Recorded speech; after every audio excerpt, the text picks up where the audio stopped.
My survival mode didn't start with me. I was birthed into this mess. I'm an 80s baby, but my great-great-grandparents and great-grandparents came in the years of the oppressed. 1865 was the year slavery was supposed to end. Who knew the horrific habits of slavery would transcend? See, seasoning came in our house. That's why grandma was so protective of them boys and they was quick to kick them girls out. And the buck was a created monster so they can keep the profits growing, unbeknown to the victim of the monster ingrowing, or the significant trauma that they would cause, mind-blowing. Great-great-grandmama couldn't protect great-grandmama because she was on too. Great-grandmama showed grandmama the steps to help her make it through. And everybody handles trauma differently, so their trauma didn't look like theirs. Some used the trauma and created dreams, and some of the trauma made people into nightmares. Stay away from Uncle So-and-so unless you want to get plucked. Unbeknownst to them, Uncle So-and-so come from a line of bucks. The sins of the father done travel down to them kids. You better think a lot more spiritually when playing with these demon bids. Now everybody mad at you, and you wondering why the heck is Uncle So-and-so still free. And grandma protecting her son and all the women in the family making you feel crappy. And you spend a lifetime mad at the world because you was unprotected. Then grandmama gets sick, and the daughters begin to speak on how they were all molested. Survival mode. Imagine your mother getting beat by your dad or her boyfriend all the time, and you witnessed this as a kid. Or coming home from school to learn your dad was unsuccessful at suicide. God forbid. But you walk in the house and you see a bed full of blood. You suck that mess up because you really ain't got a choice. Watching your parent get beat had already taken your voice. Crack cocaine came in the 80s and sucked the neighbor right out of the hood. And everything they taught us at school about saying no to drugs, I was seeing that at home, and it wasn't good. Imagine being a kid from a 2 working parent violent household and thinking it couldn't get no worse. And your dad adds cheating, beating, and crack to his worst resume. Worse is birth. Imagine catching your mother crying and her pretending to be okay.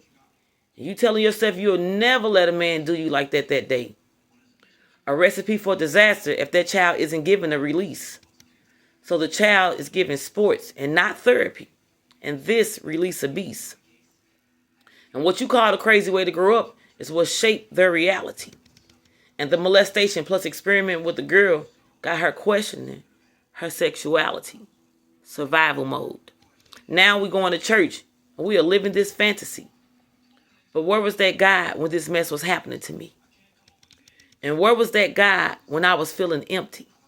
Miss me with my story is a great big testimony. Because the damage is already done and what happens in this house stays in this house has held me in prison since I was a kid. And me hiding the abuse I've seen and what happened to me got me doing a mental jail bid. So I decided to try God because they said that serving God is good. They didn't say that some of the same people had the same demons from the hood. It was a lot of Uncle So-and-sos up in that church. They used a title so they can do their work. And those prayer warrior kids was the worst. And being accepted by the first family seemed rehearsed. The church never even addressed the mess that we were surviving. And there was a lot of families going through that same thing, and they was tithing. It didn't matter to them because them pockets was on an uprising. And the victims would defend the church. Is this surprising? Especially when victims' families were paid off to keep the church thriving. They assigned the pastor's wife to teach the women on how to overcome all of them battles that they were trying to defeat. But no one knew that she was also getting beat. Getting smacked around at the church and watching her husband cheat. And she acting like it don't hurt while the whole congregation watches her in the hot seat. Survival mode. Our grandmother stayed knowing granddaddy had a family down the street. They lived in separate rooms. They gave her power while accepting her defeat. And a lot of kids was mad because mama kept accepting the line. Mama didn't want them babies to suffer any more than they had to. Mama learned to act strong. She learned to hide the crying. Now you were thinking back on your childhood and looking at the kids you done raised. Kids that you raised in survival mode, of course. Yes, they were phased. And you wonder why your child is running around the city half crazed. The first thing they say is that the devil got my baby under attack. Nah, everything she seen as a child, she had to choose a wolf or a sheep. And she chose wisely because she watched her daddy rock her mama to sleep. Survival mode.